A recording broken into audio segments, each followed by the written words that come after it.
Hello, dear bankers. Hello to everybody. A very warm welcome to JIBCIB Prep. हम कर रहे हैं आपका सब्जेक्ट ABFM तैयार। यहाँ आज हम मॉड्यूल सी शुरू करने वाले हैं। मॉड्यूल सी में यूनिट 13 ऑनवर्ड्स हम बातचीत करेंगे। आज यूनिट 13 पढ़ रहे हैं जो कि है कॉर्पोरेट वैल्यूएशन।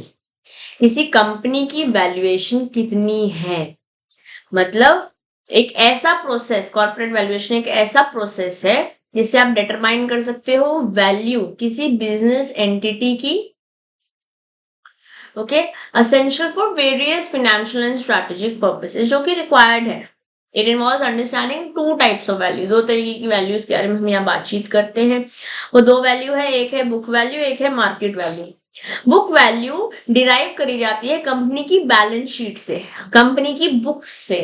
ये रिफ्लेक्ट करती है वैल्यू ऑफ असेट्स और businesses as recorded in financial statement, जो आपकी बैलेंस शीट्स है, प्रॉफिट एंड लॉस अकाउंट्स है, एक्सेट्रा, उनसे बुक से, रिकॉर्ड से आपकी बुक वैल्यू डिराइव होती है। दूसरी बात आती है मार्केट वैल्यू की। ये कैसे डिटरमाइन करी जाती है? By market analysis. कैसे डिटरमाइन करी जाती है? By market analysis. Market analysis is calculated as the share price multiplied by number of outstanding shares. जैसे शेयर प्राइस है 100 रुपए और आउटस्टैंडिंग शेयर्स हैं लेट्स से 10 लाख रुपीस, तो ये आपकी मार्केट वैल्यू हो जाएगी। ठीक है, शेयर प्राइस को आप मल्टीप्लाई कर देते हो आउटस्टैंडिंग नंबर ऑफ शेयर्स के साथ, तो आप मार्केट वैल्यू निकाल पाते हो। एक छोटी सी बात है, बट यहां से भी नंबर बेस्ड क्वेश्चंस पूछे जा सकते हैं। ठीक है, न्यूमेरिकल्स आ जाते हैं एग्जाम में, ऐसा ऑब्जर्व किया गया है। वैसे देखो, हमने वैसे तो बात कर ली कि बुक वैल्यू है, मार्केट वैल्यू है, बट ज्यादा डिटेल्ड कॉम्प्रिहेंसिव मेजर है enterprise value, which accounts for equity value. Equity तो है ही, उसी के साथ डेट है, आपकी क्या लायबिलिटी है, और बिजनेस करने की नॉन ऑपरेटिंग लायबिलिटीज भी हो सकती है, और उसमें से आप कैश और कैश इक्विवेलेंट्स माइनस कर देते हो। तो how do you calculate EV? Enterprise value का इक्विटी ले लेते हो, डेट ले लेते हो, किसी तरीके की लायबिलिटी या ऑब्लिगेशन बोल सकते हैं, प्लस आप नॉन ऑपरेटिंग लायबिलिटीज को ऐड कर देते हो। ये सब में से आप माइनस कर देते हो cash plus cash equivalent. Okay, तो डेट या अदर ऑब्लिगेशन क्या बोल रहे हैं हम? जब मैं डेट एंड अदर ऑब्लिगेशन के बारे में बात कर रही हूँ, तो ये रेफर कर रहे हैं अलग अलग तरीके की फिनेंशियल रिस्पॉन्सिबिलिटी, जो पैसे देनदारी है। चाहे जैसे जैसे मान लेते हैं आप एक शॉर्ट टर्म या लॉन्ग टर्म डेट बोल लो। ठीक है, लॉन्ग टर्म डेट में से कुछ पोर्शन जा चुका है, कुछ पोर्शन अभी देने वाले हो। कोई कैपिटल लीज की पेमेंट आपको देनी है, कोई प्रेफर्ड सिक्योरिटी की पेमेंट आपको देनी है, कोई ऐसा इंटरेस्ट है जो नॉन कंट्रोलिंग, आप बियॉन्ड योर कंट्रोल है, या कोई और भी लायबिलिटी जो डायरेक्टली ऑपरेशंस को रिलेट नहीं करती। जैसे कि अनएलोकेटेड पेंशन फंड ऑपरेशन से रिलेट कर नहीं रही है, इसलिए नॉन ऑपरेशन बोल रहे हैं, नॉन ऑपरेटिंग बोल। तो आप कैसे कैलकुलेट करते हो एंटरप्राइज वैल्यू को? स्टार्ट करते हो इक्विटी वैल्यू के साथ, value of share holders ownership. Short term debt जैसे कि आपने जो 1 साल के अंदर पेमेंट करनी है, लॉन्ग टर्म डेट जैसे 1 साल के बाद पेमेंट करनी है। करंट पोजीशंस की है, कितनी पेमेंट दे चुके हो, लॉन्ग टर्म में कितनी पेमेंट और देने वाले हो। कैपिटल लीज ऑब्लिगेशन हो सकते हैं लीज पेमेंट रेट में, जैसे कि आप उसे एक तरीके से अपनी देनदारी, एक तरीके से अपना डेट मान रहे हो। प्रेफर्ड सिक्योरिटीज हो सकती हैं, जैसे किसी कोई फिक्स पेमेंट देनी है, कोई non controlling interest, portion of subsidiary owned by others. Okay, example है ये। Okay, other non operating liability जैसे हमने पीछे पेंशन फंड ऑब्लिगेशन है, उसमें से कैश और कैश इक्विवेलेंट को माइनस कर दोगे, सिंपल। तो ये फॉर्मूला प्रोवाइड करता है कंप्लीट पिक्चर की टोटल वैल्यू, एंटरप्राइज वैल्यू क्या है, बुक वैल्यू और मार्केट वैल्यू तो हमने बात कर ली। उसके बाद क्या और क्या कॉम्प्रिहेंसिव, क्या डिटेल्ड पिक्चर एक कंपनी की देता है।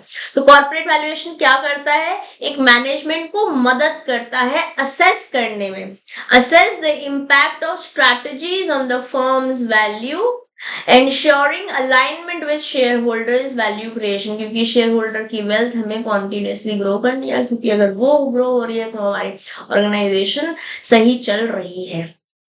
और जो हमारी एंटरप्राइज वैल्यू है या इन जनरल कॉर्पोरेट वैल्यूएशन है, उसने कहीं ना कहीं आज काफी इम्पोर्टेंस रोल प्ले करना शुरू कर दिया है मार्केट में, क्योंकि ग्लोबलाइजेशन आ चुका है, मर्जर्स एंड एक्विजिशन जैसे एपिसोड्स हमें देखने को मिलते हैं, ईसॉप आ गया in the world of startups, है ना, और रेगुलेटरी नीड्स, कुछ लॉ भी बोल रहा है।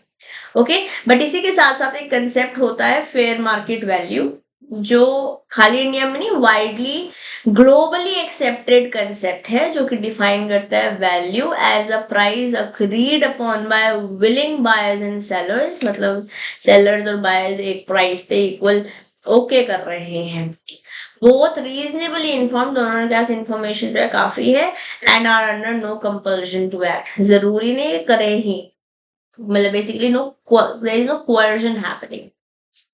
ओके, वैल्यूएशन प्रैक्टिसेस अलाइन आज इंटरनेशनल स्टैंडर्ड्स के साथ करती है, जैसे कि IVS 105, यहाँ से एग्जाम में आपसे क्वेश्चन पूछा जा सकता है कि कौन से IVS के साथ, कौन से इंटरनेशनल स्टैंडर्ड्स के साथ वैल्यूएशन प्रोसेस मर्ज अलाइन करता है, देन इट इज IVS 105, जो कि कंसिस्टेंसी और ट्रांसपेरेंसी पे बात करता है जब आप वैल्यूएशन अप्रोच चूज कर रहे होते हैं।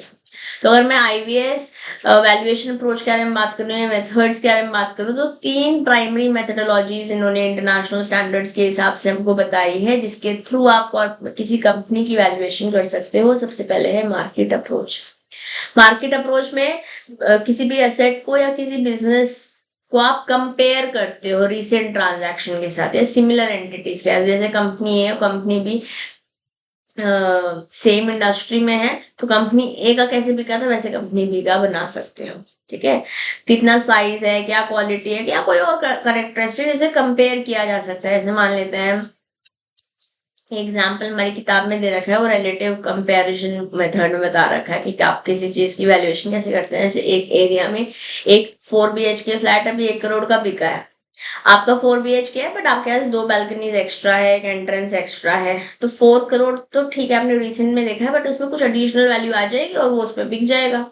ऐसे नहीं बोल सकते कि वो एक 4 BHK तो 10 करोड़ का 4 करोड़ का बिका है और आप 10 करोड़ का बेचना चाह रहे हो, that should also, that actually can not happen. Particularly useful for determining worth based on external market activities, वहां पे आप मार्केट अप्रोच का इस्तेमाल करते हो। ओके, ये है पहला अप्रोच। अगर मैं IVS 105 के बारे में बात करती हूँ, दूसरा अप्रोच है इनकम अप्रोच, कि करंट जो बिजनेस है, अगर मैं उसे डिस्काउंट करती हूँ, फ्यूचर कितने पैसे वहां से आने वाला है, तो आप उससे इनकम कितना आने वाला है। Okay, often involves net in operating income divided by capitalising rate, किस रेट से NOI को डिवाइड कर दे रहे हो आप, कैपिटलाइजिंग रेट। इस तरीके से इनकम अप्रोच से आप चीजें कैलकुलेट कर सकते हो। फोकस रहता है कि कितनी एंटीसिपेटेड, कितना आपको ऐसा लग रहा है, एंटीसिपेट कर रहे हो कि ओनरशिप में कितनी बेनिफिट आने वाला है, कितना इनकम आने वाला है, not exactly wealth but. Okay, फिर हमारे पास है तीसरा अप्रोच IVS 105 के हिसाब से हमने मार्केट अप्रोच देखा। ठीक है, हमने इनकम अप्रोच देखा, अब हम देख रहे हैं कॉस्ट अप्रोच। हमने मार्केट अप्रोच देखा, हमने इनकम अप्रोच देखा, अब हम कॉस्ट अप्रोच देख रहे हैं कि सब किस रिलेट कर रहा है। All of this is relating to international standards for valuation, that is IVS 105। Am I clear to everybody? Yes, आप कॉस्ट अप्रोच को आप असेट बेस्ड अप्रोच भी बोलते हो, और यहां से एग्जाम में प्रीवियस ईयर में पूछा है MCQ। ये इवैल्यूएट करता है value by calculating the fair market value of the net asset. Fair market value में सारी आप लायबिलिटी माइनस कर देते हो। Okay, useful for asset heavy businesses, जिनमें बहुत ज्यादा असेट है, उन बिजनेसेस के लिए कॉस्ट अप्रोच आप इस्तेमाल कर लेते हो। या कोई सब्सिडरी कंपनी की होल्डिंग कंपनी है, या कोई डिस्ट्रेस्ड एंटिटी है जिसका मतलब दिवाला टाइप निकलने वाला है टाइप्स, और इसको आप डिवाइड कर सकते हो into cost to build and cost to replace methodology, कि अगर हम बिजनेस मतलब कोई चीज बनाते हैं तो कितने रुपए लगेंगे, और इसको रिप्लेस करते हैं तो कितने रुपए लगेंगे। ओ या क्या पैसे क्या आपकी जेब से खर्चा होने वाला है, even if it is not in rupees. तो 3 approaches, market approach, income approach and cost approach. Simple, ये IBS 105 के साथ तालमेल बिठाती है, इंटरनेशनल स्टैंडर्ड्स और मैं फॉलो करती हूँ when I am doing corporate valuation. Okay, now each method involves specific application procedure and choice depends on जैसे वैल्यूएशन बेसिस क्या है, सिचुएशन जैसे असेट हैवी है तो हम कॉस्ट अप्रोच ले सकते हैं, उनके क्या एडवांटेज डिसएडवांटेज रहेंगे, मार्केट में आपकी इंडस्ट्री क्या प्रैक्टिस कर रही है, कॉस्ट अप्रोच ले रही है कि मार्केट अप्रोच ले रही है कि इनकम अप्रोच ले रही है, और आपके पास डेटा क्या अवेलेबल है, क्योंकि उसकी रिलायबिलिटी और सफिशिएंसी भी एक इम्पॉर्टेंट रोल प्ले करेगी कि आप कौन सा स्पेसिफिक एप्लीकेशन लेने वाले हो, कौन सा मेथड इस्तेमाल करने वाले हो, कहने का मतलब। ओके, चलिए अब additional methods for firm valuation और adjusted book value approach, जहाँ पे आप मॉडिफाई करते हो मार्केट जो आपकी बुक वैल्यू है based on fair market value, जो भी आपके एसेट्स लायबिलिटी है, मतलब fair market value of assets में से आप जो लायबिलिटी है माइनस कर देंगे। स्टॉक एंड डेट अप्रोच, ये वेरी इंपॉर्टेंट है, यहाँ से प्रीवियस ईयर में क्वेश्चन पूछा है तो मैं इसकी डिटेल आपके साथ शेयर करूंगी आज ही। ओके, कंसीडर करता है market value of equity and debt to assess total value, इसमें से कुछ चीजें माइनस करके आप पहुंच जाते हो। फिर डायरेक्ट कंपैरिजन अप्रोच है, जैसे मैंने आपको रिलेटिव मेथड बताया कि अगर 4 BHK 1 करोड़ का बिका है तो आप उसे 10 करोड़ का नहीं बेच सकते हैं। और DCF is the most important, यहाँ से न्यूमेरिकल बहुत हमको दिखने को मिले हैं प्रीवियस ईयर्स में, मतलब यहाँ से आप लगा के चलिए बहुत हाई पॉसिबिलिटी है एग्जाम में क्वेश्चन बनेगी, तो ये एक्सट्रीमली इंपॉर्टेंट टॉपिक है और इजी है। जो मैं आपके साथ डिस्काउंटिंग कर रही हूँ कल और परसों मैंने आपके साथ किए हैं 3 लास्ट यूनिट 9, 10, 11, 12 लास्ट 4 सेशन से मैं आपके साथ डिस्काउंटिंग कर रही हूँ, PV फैक्टर दिखा रही हूँ, बस वही है ये अप्रोच, कोई टेंशन वाली बात नहीं है। इसमें आप present value of future cash flows निकालते हो डिस्काउंटेड रेट पर, जो भी अप्रोप्रिएट रेट आपको मेंशन कर रखा होता है। ओके, तो चलिए क्वेश्चन देखेंगे। Which one of the following does not appear on the profit and loss statement of construction company. PNL account बना रहे हो आप, इस PNL अकाउंट में एक कंस्ट्रक्शन कंपनी का PNL अकाउंट है, ओके, जो रियल एस्टेट में फोकस करती है, इसमें कौन सा अपीयर नहीं होगा is what has been asked to, it is again a previous year question plus Macmillan question, तो देयर इज अ पॉसिबिलिटी कि आपसे दोबारा एग्जाम में पूछ लिया जाए। Okay, okay. Revenue from apartment sale, it seems to be real estate. Okay, interest that is repaid to financiers. Okay, well, financiers मतलब जिन्होंने आपको उधार दिया था। Cash that was put in bank. Do you think cash PNL account में आएगा? Bank में, यहाँ पे रियल एस्टेट के बारे में बात कर रहे हैं हम। Expense related depreciation, again real estate पे डेप तो लग सकता है। ओके, तो क्या नहीं लग रहा है? इट सीम्स कैश जो आप अपने बैंक में डाल रहे हो तो कैश के लिए चला जाएगा, वो PNL अकाउंट में क्यों जाएगा? तो अभी रियल एस्टेट की में तो बिल्कुल भी नहीं। यस, किससे प्रॉफिट हो रहा है, किससे लॉस हो रहा है? Now question number 2, it is expected of a valuer to conduct himself in professional manner, जो भी वैल्यूएशन करे प्रोफेशनली करे, with objectivity at all times, by ensuring that his decisions are made without the existence of any kind of prejudice, हाँ, किसी तरीके का biasness नहीं होना चाहिए, without with use of force, with बोल रहा है, नहीं भैया फोर्स तो नहीं यूज करेंगे, विद फुल अश्योरेंस 100% आप कभी भी नहीं बोल सकते कि यही वैल्यूएशन होगी। Yes, without excessive influence on any party, excessive मतलब किसी भी तरीके का नहीं इन्फ्लुएंस चाहिए भाई, तो जो बेस्ट आंसर हमें समझ में आ रहा है that seems to be a. Am I clear? Yes. चलिए question number 3, which of the following is not a place where records of sales of real estate in certain area can be gathered? इनमें से कहाँ से real estate का data gather नहीं किया जा सकता? That's your question. Sales data available at registered office, यहाँ से तो आप डेटा ले सकते हो। न्यूज़पेपर एडवर्टाइजमेंट, कहीं ना कहीं यहाँ से पता चल जाता है कितनी इन्वेंट्री बिक गई है, कितनी बची है, तो ऐसे पता चल जाएगा। Information about auction sale from various authorities है, मतलब गवर्नमेंट या कोई प्रॉपर चैनल के थ्रू आ रहा होगा तो यहाँ से भी नीलामी एटसेट्रा वगैरह में आपको पता चल सकता है। इक्विटी मार्केट से आप रियल एस्टेट की इंफॉर्मेशन नहीं ले सकते और यही आपका क्वेश्चन है, तो इसी को आप चांस से चूज कर देंगे क्योंकि आपसे पूछ रहा है कौन से नहीं ले सकते। Am I clear, everyone? Yes. Let's go to question number 4. Which of the following valuation techniques best for evaluating a owner occupied? This is again a very, very, very to the par infinity important question. Similar application based questions हमसे previous years में almost हर attempt में पूछे गए हैं. एक ऐसा property की valuation आप कर रहे हो जो बंदा यहाँ पर खुद ही रहता है, तो यहाँ से कोई पैसे नहीं आ रहे हैं. जब हम जिस घर में खुद रहते हैं यहाँ से कोई पैसे आते हैं? नहीं आता है ना. कोई रेसिडेंशियल बंगलो हो सकता है. तो यहाँ पर आप क्या क्या इस्तेमाल करते हो? हमने देखा discounted cash flow. Discounted cash flow ना फ्यूचर में जो पैसे आने वाले हैं, तो यहाँ घर में रहने वाले में से तो पैसे आते नहीं है, तो ये तरीका सही नहीं है. हाइपोथेटिकल कंस्ट्रक्शन प्लान किया, अभी तुम यहाँ रह रहे हैं, अगर हम हटा दे तो फिर कितने पैसे आ जाएंगे? Of course that's also not a right way. Profit approach और direct sales comparison of method में अगर आपको कंपेयर करना है एक ऐसे घर में जहां आप खुद रह रहे हो, तो बेस्ट वैल्यूएशन मेथड रहता है डायरेक्ट सेल्स कंपैरिजन मेथड, या इसको हम रिलेटिव मेथड भी बोलते हैं. कि आप जैसे जगह में रह रहे हो वैसी जगह का क्या प्राइस है, अगर तो कंपेयर करना है आपको अपने इस जगह का वैल्यूएशन निकालना है, तो सिमिलर प्रॉपर्टी के साथ आप कंपेयर करेंगे, रिलेट करेंगे. Am I clear? Very well.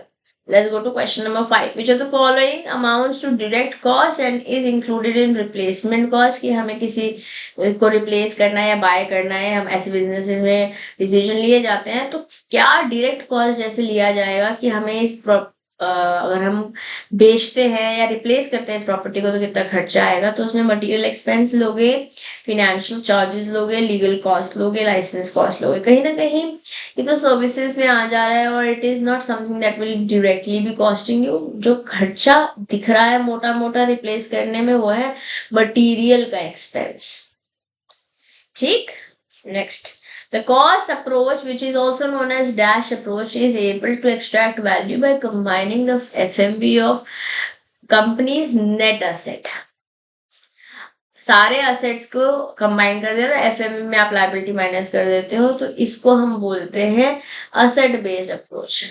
ठीक है. That's your keyword to come to the answer. That's your keyword to come to the answer. या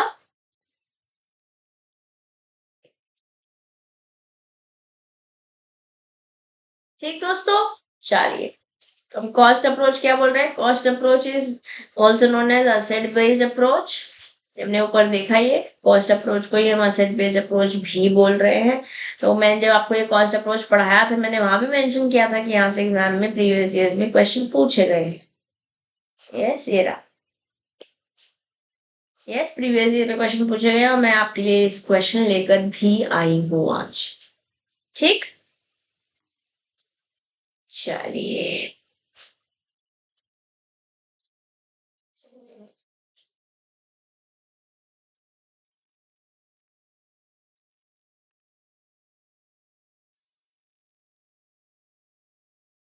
ओके, नेक्स्ट क्वेश्चन. ये मैं ऑलरेडी आपको पढ़ा चुकी हूँ. अगर मैं लेमन की टर्म्स में बोलूँ, मतलब एक आम आदमी की भाषा में बोलूँ, तो ये मेथोडोलॉजी यूज करी has a tendency to determine the worth of the firm on the basis of the assets held. This method is particularly helpful in asset intensive business, जहाँ बहुत हैवी असेट्स यूज हो रहे हैं. ठीक है ना. Patent, software, copyright, mining leases, licences, spectrum जो telecommunication etcetera में यूज किए जाते हैं, किसके एग्जाम्पल है? ये दिख नहीं रहे हैं बट है तो असेट. वो भी फिक्स्ड एसेट है क्योंकि करंट तो एक साल में लिक्विडेट हो जाते हैं. पैटेंट 20-20 साल तक चलता है. कॉपीराइट भी लॉन्ग समय तक रहती है. है ये एसेट फिक्स्ड, बट क्योंकि दिख नहीं रहे इसलिए इंटेंजिबल है. इसलिए answer is it is an intangible fixed asset. It is not tangible. Tangible होता है इसको आप देख सकते हो, इसको आप टच कर सकते हो. इंटेंजिबल दिखता नहीं है बट होता है, इसको आप महसूस कर सकते हो. And it is not current because एक साल में लिक्विडेट, पैसों में लिक्विडेट नहीं हो. The valuation of these asset is unique depending on factors जैसे कि बुक वैल्यू क्या है, मार्केट प्राइस क्या है, उसकी यूटिलिटी क्या है, बैलेंस कितना रह गया लाइफ का. तो हो सकता है आपसे ये भी पूछ लिया जाए, स्टेटमेंट दे दी जाए यहाँ से लेके यहाँ तक और बोल दिया जाए कि इंटेंजिबल असेट्स में ये तरीका रहता है वैल्यूएशन का, क्या सही है ये गलत है. 4 स्टेटमेंट में एक स्टेटमेंट ये दे देंगे. समझ रहे हैं आप मेरी बात को? Next question. When a company's securities are traded on a public exchange, the worth of the company can be determined by simply adding the current market value of all of its outstanding securities. Number of securities are multiplied. This straightforward method is referred to as known as, इसको ही हम stock and date method बोलते हैं, है ना। जो number of securities को, number of outstanding shares को जो भी प्राइस है उसके साथ मल्टीप्लाई कर देते हो और उसे कैलकुलेट करते हो, that is known as stock and debt approach. Straightforward method है ये। Okay, so when a company's securities are traded on a public exchange, the worth of company can be determined by simply adding the value of all its outstanding securities. The efficiency of the market is fundamental assumption ये assume कर रहे हो that underpins that the market-based approach. This indicates that the price at which an asset is trading at the market is the estimation of the intrinsic worth that it has. But as जरूरी नहीं ना intrinsic क्यों हो सकता है, discounted हो सकता है, premium हो. But this is what this stock and debt approach is assuming. Okay, example लेते हैं, जैसे 31 मार्च 2022 को एक कंपनी है सी श्योर लिमिटेड, जिसके पास 15 लाख शेयर्स थे जो अभी भी आउटस्टैंडिंग है। मार्केट वैल्यू जो है वो है 7.5 करोड़ रुपए। जब मैं at the end of the trading on the day as it is price at ₹50 crore, 50 पर शेयर, तो 50 पर शेयर को 15 लाख से मल्टीप्लाई करते हो तो ये 7.5 करोड़ ही आता है। Additionally, as of the 31st March 2022, the company has outstanding debt of 15 crore, which had a market valuation of 14.80 crore. मतलब आप प्रीमियम पे कर रहे हो। If we take the market value of the company debt and add it to the market value of company's equity, we get a total valuation that is 22.30 crore. How did this 23.20 crore happen? It is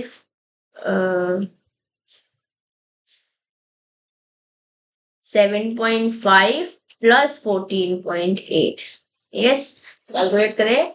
7.5 plus 14.8 equals to 23. This is how this has happened to come in the picture. Am I clear, guys? और इसको इससे multiply किया हमने, इसको इससे multiply किया तो हमारे पास ये आ गया 7.5. And that's it. This is all about this chapter. One of the easiest chapters in module A and B, B and C. ठीक है, खत्म हुआ ये चैप्टर भी। ये टेलीग्राम ग्रुप ज्वाइन कर लीजिए। जो और थोड़े कॉम्प्लिकेटेड क्वेश्चंस हैं इस चैप्टर से बन सकते हो, मैं आपके साथ जल्दी ही मैराथन्स में करूंगी। ओके, जहां मैं एमसीक्यूज को थोड़े और एडवांस लेवल पर लेकर जाएंगे, जब मैं क्या मॉक टेस्ट पेपर्स भी लगाऊंगी।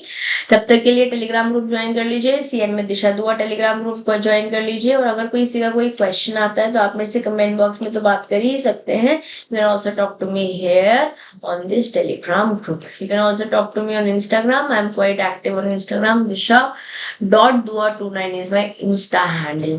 Okay, that's it from my side. I'll see you in the next session. Till then, keep learning, keep growing. This is your master teacher. This is your friend and teacher, CM Disha Dua, signing off for today. Bye-bye.